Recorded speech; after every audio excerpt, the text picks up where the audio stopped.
2025년 새해 첫날, 우리는 항상 하던 대로 매해 첫날을 함께 모여서 우리가 예배를 드리고 성찬을 받음으로 이 한 해를 시작합니다. 하나님께서 또 열어주신 이 2025년 새날이 하나님의 은혜 가운데 우리 모든 성도와 가정들에게 풍성하기를 또 우리가 기대하면서 우리 옆에 분들과 함께 이렇게 인사하시면 좋겠습니다. 하나님의 은혜가 풍성하십시오. 이렇게 같이 인사해 주시기 바랍니다.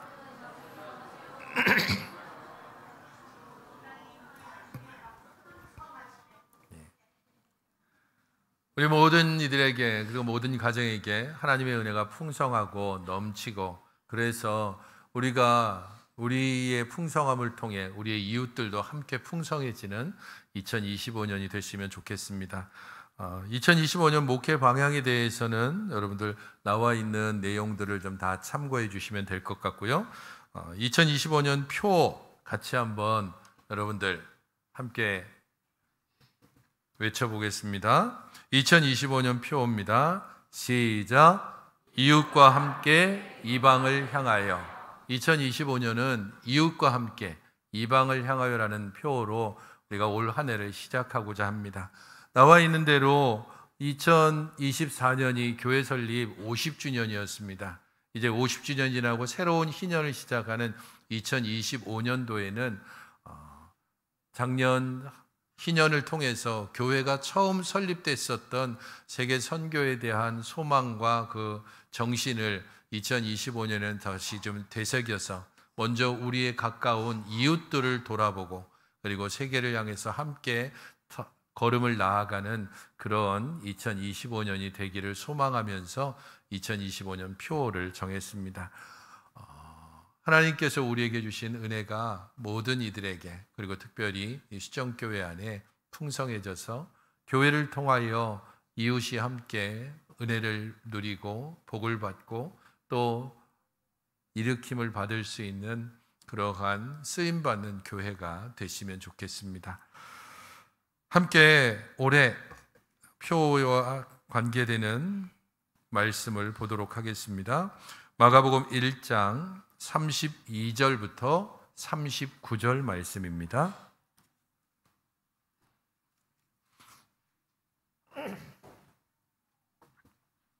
마가복음 1장 32절로 39절 말씀입니다.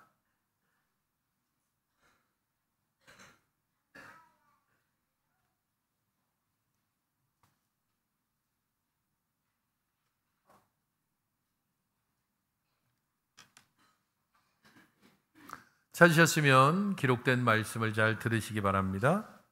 저물어 해질 때에 모든 병자와 귀신 들린 자를 예수께 데려오니 온 동네가 그 문 앞에 모였더라.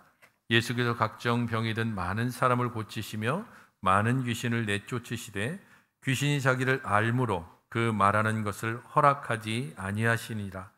새벽 아직도 밝기 전에 예수께서 일어나 나가 한적한 곳으로 가사 거기서 기도하시더니 시몬과 및 그와 함께 있는 자들이 예수의 뒤를 따라가 만나서 이르되 모든 사람이 주를 찾나이다. 이르시되 우리가 다른 가까운 마을들로 가자. 거기서도 전도하리니 내가 이를 위하여 왔노라 하시고 이에 온 갈릴리에 다니시며 그들의 여러 회당에서 전도하시고 또 귀신들을 내쫓으시더라. 아멘. 올해 표는 마가복음 1장 38절과 39절 이 말씀을 기초해서 표를 한번 정해봤습니다. 특별히 오늘은 이 내용 중에서 이웃과 함께라고 하는 지역과 관계되는 부분들을 오늘 말씀을 중심으로 해서 살펴보고요. 1월 첫째 주일 예배 때에는 동일한 본문으로 이방을 향하여라고 하는 선교의 주제를 초점을 맞춰서 함께 말씀을 살펴보도록 하겠습니다.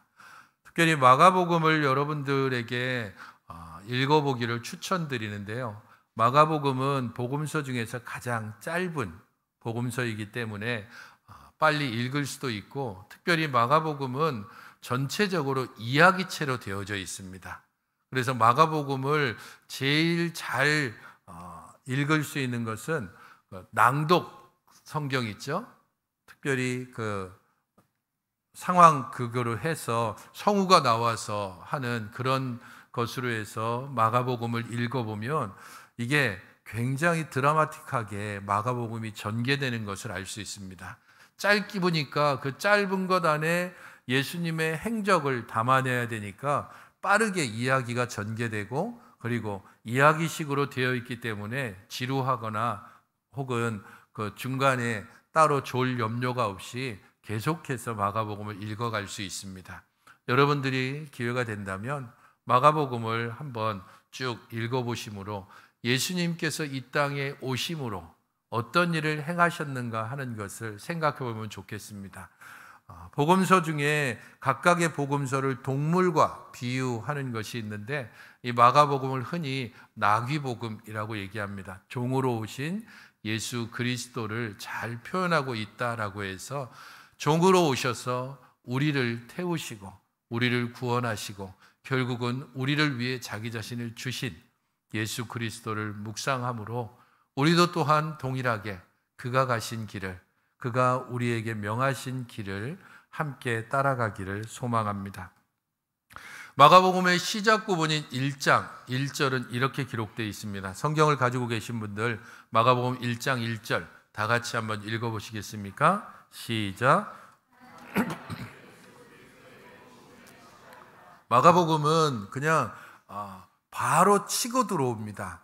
그래서 마가복음 1장 1절에서부터 하나님의 아들 예수 그리스도의 복음이라고 아예 땅 때리고 나서 그 다음에 이 복음이 어떻게 시작되고 어떻게 전개되고 있는지에 대해서 잘 말해주는 복음서입니다. 그래서 마가복음도 크게 보면 세 부분으로 나눠집니다. 갈릴리에서의 사역을, 그리고 갈릴리로부터 예루살렘으로 가는 사역, 그리고 예루살렘에서 예수님께서 승천하셔 죽으시고 부활하시고 승천하시는 곧 갈릴리 예루살렘을 향한 길, 예루살렘에서 이런 형태로 진행이 되어집니다. 예수님이 어떤 분이신지, 예수님의 제자가 된다는 것이 어떤 의미인지, 여기 1장 1절에서 말한 것처럼 하나님의 아들 예수 그리스도의 복음의 실체가 어떤 것인지에 대하여서 마가복음은 끊임없이 여러 이야기를 통해서 우리로 하여금 깨달아 알 수 있게 해줍니다. 그런 면에서 여러분들이 복음서를 읽어보실 때에 요한복음을 통해서 예수님이 어떤 분이신지에 대해서 깊이 알기를 원한다면, 예수님이 전하신 복음이 무엇인지를 알기 원한다면 마가복음을 읽어보기를 추천드립니다. 말씀드린 것처럼 올해 표어는 이웃과 함께 이방을 향하여입니다. 하나님께서 우리에게 주셨던 이 희년의 정신을 새롭게 시작하면서 가까운 곳부터 먼 곳까지 우리의 걸음들을 시작하고자 함입니다. 오늘 마가복음을 우리가 함께 살펴보면서 특별히 1장을 보게 되면요, 1장은 이렇게 전개됩니다. 마가복음 1장의 내용을 둘로 나눠보면 세례 요한의 사역 때까지, 그리고 세례 요한이 투옥된 이후의 예수님의 사역, 이렇게 나눠볼 수 있습니다. 세례 요한이 활동하는 것을 기록하고 있는 2절부터 13절을 보면 세례 요한이 등장해서 예수님을 회개의 복음을 외치고 예수님에 대하여서 증거하고, 예수님이 세례 요한에게 와서 세례를 받으시고 예수님이 광야에서 시험받는 과정까지가 13절에 나옵니다.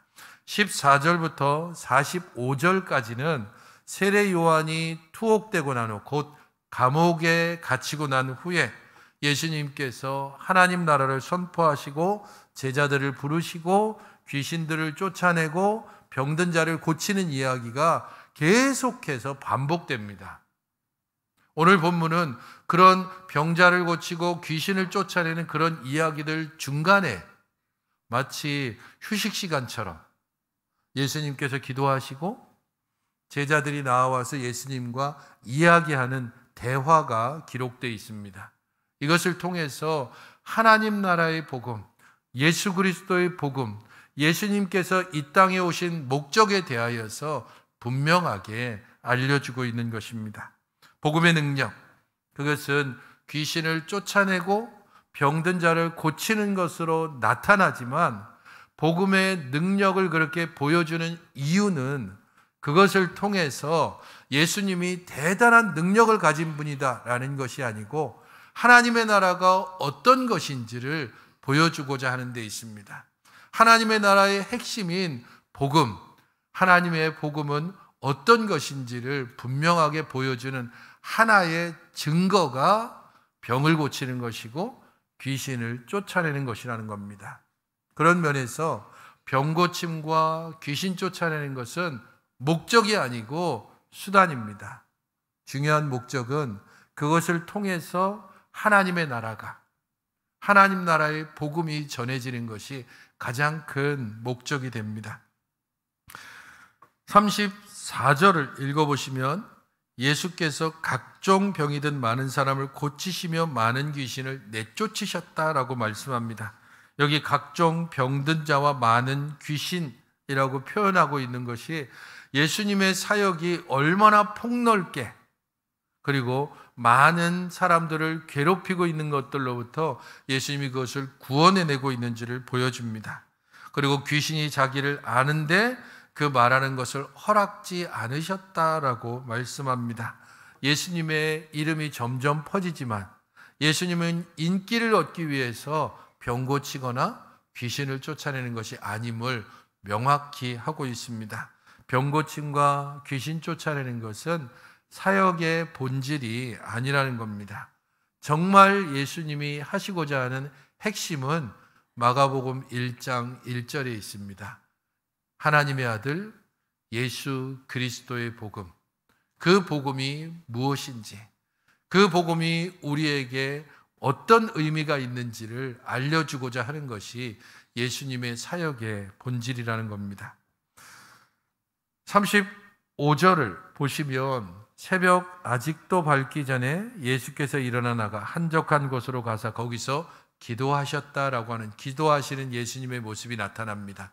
복음서에서 새벽에 나아가서 예수님이 기도하시는 것은 습관을 따라 하셨다라고 말씀합니다.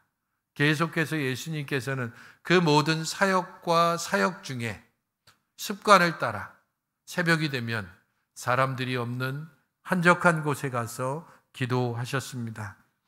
예수님께서 무슨 기도를 하셨는지는 복음서에 기록하고 있지는 않지만 전반적인 흐름을 보면 아마도 예수님께서 겟세마네에서 하셨던, 십자가를 바로 앞에 둔 그때 하셨던 기도와 거의 비슷하지 않을까 생각해 볼 수 있습니다. 예수님이 십자가를 앞에 두고 어떻게 기도하셨습니까? 내 뜻대로 마시고 하나님의 뜻대로 되기를 원합니다.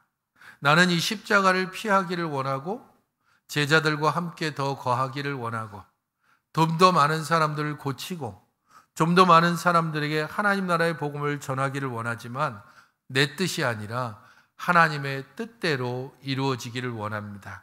이 잔을 피하고 싶지만 이 잔을 피할 수 없다면 기쁘게 이 잔을 마시겠습니다라고 하는 순종의 기도를 드리셨습니다. 아마도 이때에도 비슷한 종류의 기도를 드리시지 않았을까? 사람들의 인기를 따라가지 않도록, 사람들이 나를 떠받드는 것이 아니라 하나님을 바라볼 수 있도록, 하나님께서 나를 보내신 그 목적을 사람들이 알 수 있게 해달라고 그렇게 간절히 기도하시지 않았을까 충분히 생각해 볼 수 있습니다. 그렇게 예수님이 기도하고 있는데 누가 찾아옵니까? 시몬과 및 그와 함께 있는 자들이 예수의 뒤를 따라가 만나서, 예수의 뒤를 따라가 만나서, 여기서 뒤를 따르다라고 하는 단어 자체가 간절한 열망을 가지고 샅샅이 뒤지는 겁니다. 예수님 어디 가셨지? 저쪽에서 항상 기도하시던데 그곳에 가보고, 그곳에 없으면 저쪽에서 기도하셨는 모양이다. 이러면서 예수님을 만나기까지 샅샅이 뒤지면서 어떻게 해서든지 예수님을 찾고자 하는 강한 열망이 예수님의 뒤를 따라가라고 하는 단어의 의미입니다. 제자들의 순수한 예수님을 만나고자 하는 열정이 이 단어에 묻어 있습니다. 그리고 그 단어에는 그들의 열정 못지않게 그들의 영적인 무식함이 그대로 드러나고 있습니다. 예수님이 누구신지를 알지 못한 채 예수님을 찾고 있습니다. 예수님이 무엇을 하시는지를 알지 못한 채 자기가 원하고 자기가 생각하고 자기가 바라는 대로 예수님의 상을 만들고 그렇게 예수님을 그 자리에 앉히려고 예수님을 찾아다니고 있는 것입니다. 36절을 다시 보십시오. 뭐라고 지금 그들에 대해서 기록하고 있습니까? 시몬과 및 그와 함께 있는 자들이라고 얘기합니다. 다른 말로 하면, 두 자로 하면 뭐죠? 제자입니다. 그런데 제자라는 말을 쓰고 있지 않습니다. 3장 이전까지 이들을 향해서 제자라는 말을 사용하지 않습니다. 마가가 일부러 이렇게 제자라는 말을 사용하지 않는 것은 그들이 제자로 부르심을 입긴 했지만 제자로서 합당한 모습을 제대로 갖추고 있지 않다는 겁니다. 그들은 그냥 예수님의 병 고치는 것, 예수님께서 귀신 쫓아내는 것, 그것을 보고 놀라서 예수님께 열광하는 군중과 별로 다르지 않은 사람이라고, 그렇기 위해서 지금 시몬과 및 그와 함께 있는 자들이라고 이야기하고 있습니다. 예수님의 사역에 대한 열망과 예수님께 대한 시몬과 그와 함께 있는 무리들의 열망이 거리가 엄청나게 먼 겁니다. 예수님이 하나님께로 맞닿아 있다면 시몬과 그와 함께 있는 무리들은 땅에 더 가깝습니다. 그런 그들이 예수님을 위로부터 아래로 끌고 내려오려고 하는 것입니다. 모든 사람이 주를 찾습니다. 병 고치는 능력에 사람들이 열광하고 있습니다. 많은 병자들이 계속해서 몰려오고 있습니다. 수많은 귀신 들린 사람들이 예수님의 기적을 바라면서 지금 나오고 있습니다. 예수님, 물 들어올 때 노젓고 사람들이 지금 열광할 때 이 인기를 타고서 좀 더 높은 것으로 올라가야 되지 않겠습니까? 사람들이 찾는 것, 사람들이 박수치는 것, 그곳에 지금 있어야 되지 않습니까? 왜 여기에 홀로 뭐 하고 계시는 겁니까? 사람들이 찾습니다. 제자들의 말에 대해 예수님께서 무엇라 말씀하십니까? 38절을 같이 읽어보시기 바랍니다. 시작.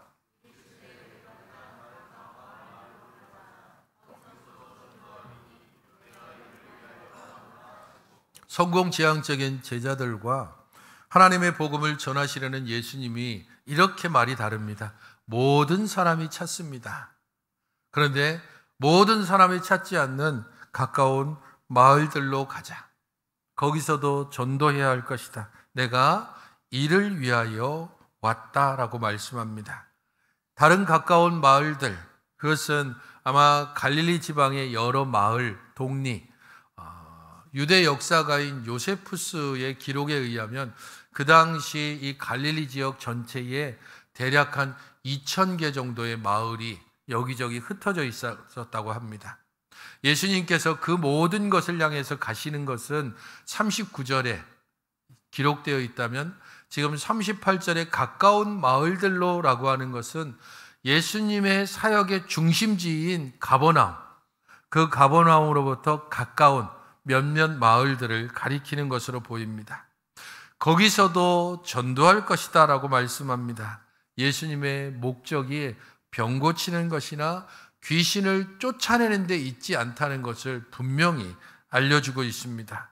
병 고치고 귀신 쫓아내는 것에 하는 이유는 그것을 통해서 하나님의 복음을, 하나님의 구원의 역사를 전하는 것이 궁극적인 목적입니다. 내가 이를 위해서 왔다라고 말씀합니다.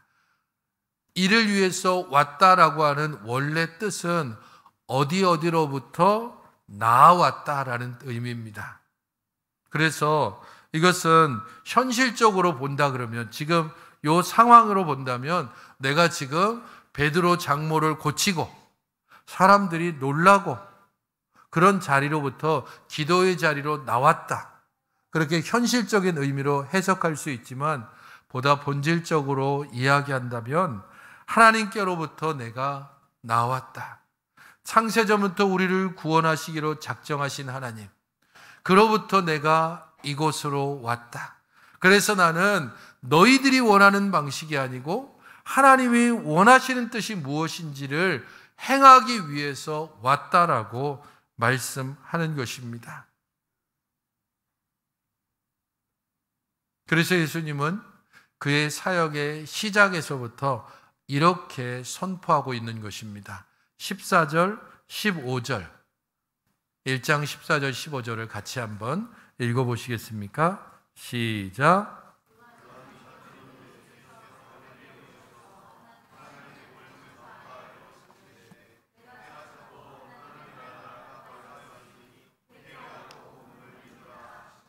하나님의 복음을 전파하면서 때가 찼다, 하나님의 나라는 가까이 왔다, 회개하고 복음을 믿으라입니다. 이미 때가 찼고 하나님의 아들을 하나님께서 보내주셨습니다. 그를 통하여 하나님의 복음이 전파되었습니다. 이 하나님의 복음이 보여지는 형식이 지금은 병 고치는 것이고 귀신이 쫓겨나는 것입니다. 하지만 궁극적으로 하나님의 복음은 무엇을 향해서 계속해서 나아가고 있습니까? 갈릴리에서부터 시작해서 어디를 향해서? 예루살렘을 향해서. 사람들이 열광하는 자리로부터 어디를 향해서? 사람들이 비난하고 사람들이 돌아서고 사람들이 손가락질하는 십자가를 향해서 계속해서 나아가고 있는 것입니다. 회개하고 복음을 믿는 것, 그것이 땅으로부터 하늘로 연결되는 길입니다. 회개하고 복음을 믿는 것, 그것이 죄로부터 의인에게로 나아가는 길입니다. 회개하고 복음을 믿는 것, 그것이 우리의 일상에서 영혼으로 들어가는 길입니다. 바로 그것을 예수님께서 전하기 위해서 왔고, 그것을 이제 가까운 마을들에게 전하자라고 말씀하시는 것입니다.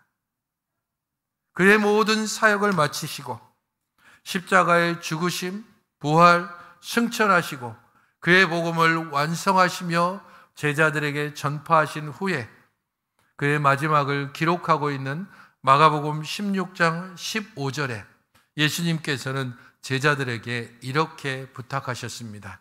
같이 한번 읽어보시겠습니까? 시작.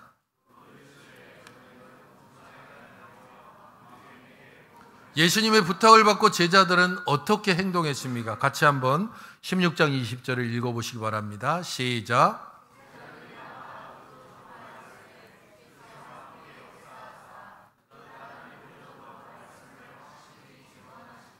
주께서 함께 하사입니다. 주께서 함께 역사하십니다.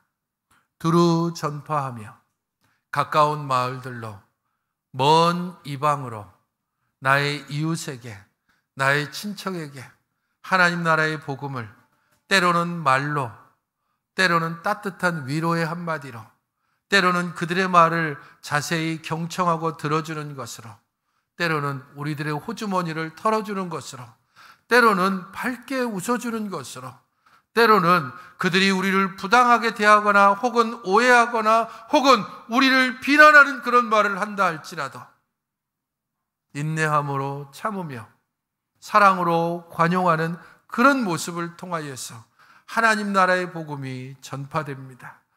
우리가 귀신을 쫓아내지 못하고 병든 자를 고치지 못한다 할지라도 우리들의 웃음으로 그들의 병든 마음에 위로를 전할 수 있다면, 우리들의 따뜻한 위로의 한마디로 그늘진 곳에 빛을 비출 수만 있다면 바로 그곳에 하나님 나라의 복음이 전파되는 것이고 그리스도의 복음이 그들을 새롭게 하는 것입니다.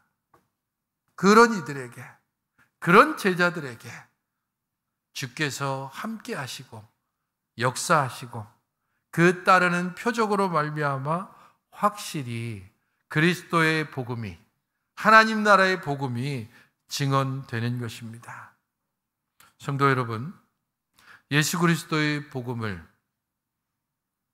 전하는 첫 번째 걸음은 가까운 마을들로 가는 겁니다. 멀리가 아니고 이 시종교회가 있는 방화 1동으로부터 여러분들이 거주하고 있는 그 거주지 바로 옆에 누가 사는지, 엘리베이터에 타고 오르락내리락 하면서 만나는 이들의, 어찌 보면 뻘쭘할 수 있지만 인사하는 그 인사를 통해서 오래 소식이 끊겨진 친척들에게 안부를 묻고 혹은 친구를 찾아가고 어려움 당한 이들이 있다면 기꺼이 그들과 우리의 것을 나누는 것을 통해서 그리스도의 복음이 전파될 수 있습니다. 너희는 세상의 빛이라고 마태복음 5장 14절에 예수님께서 말씀하셨는데, 이 빛은 가장 가까운 곳을 비춥니다. 빛은 먼 곳부터 비추는 것이 아니라 가까운 곳을 가장 밝게, 거리가 멀어질수록 점점 어두워질 수밖에 없습니다. 하나의 빛은 작은 주변을 비추지만 수많은 빛은 좀 더 많은 지역을 비출 수 있습니다. 우리가 함께 모여 이 지역을 함께 비추고 그리스도의 복음으로 섬길 수 있다면, 이 지역에 있는 연약한 이들에게 빵과 복음을 함께 전할 수 있는 교회가 된다면, 교회는 이 땅의 소망이라고 분명히 이야기할 수 있을 것입니다. 우리가 위치하고 있는 강서구에는 2024년 10월을 기준으로 해서 봤을 때 약 56만 명이 거주합니다. 이 중에 65세 이상의 어르신이 대략 10만 명 정도가 됩니다. 방화 1동, 저희 교회가 위치하고 있는 이 지역은 4만 2천 명 정도쯤이 거주하고 있고요. 취약계층으로 분류되어지는 기초생활 수급자, 독거 어르신, 장애인, 저소득의 한부모 가정이 대략 20% 정도를 차지합니다. 방화 1동을 지나다니다가 5가구 중에 한 가구, 아니 5명 중에 1명은 취약계층으로 사회의 도움이 필요로 하는 사람이라는 것입니다. 교회가 복지기관도 아니고 교회가 국가의 역할을 대신할 수도 없습니다. 그러나 교회가 할 수 있는 일들도 있습니다. 당장 필요한 떡을 필요한 대로 공급할 수는 없지만 우리의 떡을 쪼개서 이웃에게 나눌 수는 있습니다. 그러므로 2025년 그리고 이후에도 저는 수정교회가 우리의 떡을 쪼개서 이웃에게 함께 나눠줄 수 있는 교회가 되면 좋겠습니다. 2025년을 시작으로 해서 우리에게 있는 자원들을 함께 모아서 우리 주변에 어두운 곳은 없는지, 쓰러져 가는 이들은 없는지, 홀로 울고 있는 이들은 없는지 그들에게 다가가서 좋은 이웃이 되어지고 그리스도의 복음으로 그들에게 참 위로를 전달하고 우리가 가진 참 소망의 이유를 전할 수 있을 때 복음뿐 아니라 떡이 함께 가는 사역을 통해서 이 지역사회를 함께 섬길 수 있을 것입니다. 이웃과 함께 한다는 것은 이웃과 떡을 나누는 것이고 이웃에게 우리의 몸을 함께 나누어 주는 것입니다. 이 2025년 첫 날 우리는 이 성찬을 함께 받음으로 주께서 우리에게 주신 몸을 함께 나눕니다. 주님께서 우리에게 자신의 몸을 주시고 우리로 힘을 얻어 우리의 이웃들에게 우리의 몸을 함께 나누도록 하는 것입니다. 예전 기사를 찾아보다가 2019년 중국 랴오닝성의 다렌이라고 하는 곳에 신문 기사가 난 것이 보도된 것이 있습니다. 그 신문 기사를 보게 되면 생명의 무라고 하는 것이 제목입니다. 여기에는 3명의 사람이 등장하는데요. 한 사람은 당씨입니다. 당씨. 이 사람은 아들이 희귀질환에 걸렸습니다. 그래서 이 희귀질환 때문에 수술을 6번이나 해야 했고 7번째 수술을 해야 되는데 수술비가 더 이상 없었습니다. 그래서 아들의 수술비를 구하기 위해서 이리저리 헤매고 있었는데 길가에 떨어져 있는 지갑을 주었습니다. 그 지갑에는 한화로 약 340만 원 정도가 들어있었다고 하는데요. 거기에는 신용카드도 있었답니다. 잠깐 유혹을 받았고 그렇지만 정신을 차리고 그것을 주인에게 돌려줬습니다. 지갑 주인은 정 씨입니다. 그는 지갑을 잃어버리고 굉장히 낙담했었는데 돌려받은 지갑에 돈도 그대로 있고 신용카드도 그대로 있는 것을 보았습니다. 그래서 당시가 어떻게 해서 그 지갑을 전달해 준 당시에게 감사의 표시를 하려고 했습니다. 하지만 당연히 지갑 돌려주는 게 너무도 당연합니다라고 하면서 그 사례를 거절했습니다. 나중에 알아보니까 지갑을 돌려준 당시가 지금 아들이 희귀질환을 앓고 있고 수술을 해야 되는데 수술비가 없다는 것을 알았습니다. 그런데 수술비는 대략 한 3천만 원 정도쯤이 있어야 된답니다. 그러니까 자기 힘으로도 지금 가진 것으로도 있는 돈 다 줘도 안 되는 겁니다. 그런데 이 사람이 무슨 일을 하고 있는 사람인가 하면 농장을 하고 있었는데 무농장을 하고 있었답니다. 그리고 그 해에 무가 굉장히 풍년이어서 수확을 했는데 약 20만 킬로그램 정도쯤의 무를 팔 길이 없어가지고 그것을 지금 쌓아놓고 있었답니다. 그래서 이 무를 팔아서 그래서 수술비를 마련하십시오라고 무를 기증한 겁니다. 문제는 20만 킬로그램이나 되는 무를 누가 사겠습니까? 거기서 얘기가 끝나지 않습니다. 주 씨라고 하는 사람이 있습니다. 이 사람은 다렌에서 중대형 기업을 운영하는 사람입니다. 이 사람이 출장을 가는데 비행기를 탔어요. 비행기를 타고 이 다렌에서 발행된 신문을 심심하니까 펼쳐본 겁니다. 그런데 생명의 무라고 하는 그런 무라고 하는 이야기가 실린 겁니다. 당시와 정씨 이야기가 실렸고 그래서 기증받은 무가 있는데 이 무를 팔아서 수술비를 마련해야 되는데 무를 살 사람이 없다. 그런 이야기가 실려 있는 것을 보고 주 씨라는 사람이 감동을 받은 거예요. 그래서 회사 명의로 무 중에서 10만 킬로그램을 회사 명의로 삽니다. 무 가격으로 지급한 대금이 5천만 원.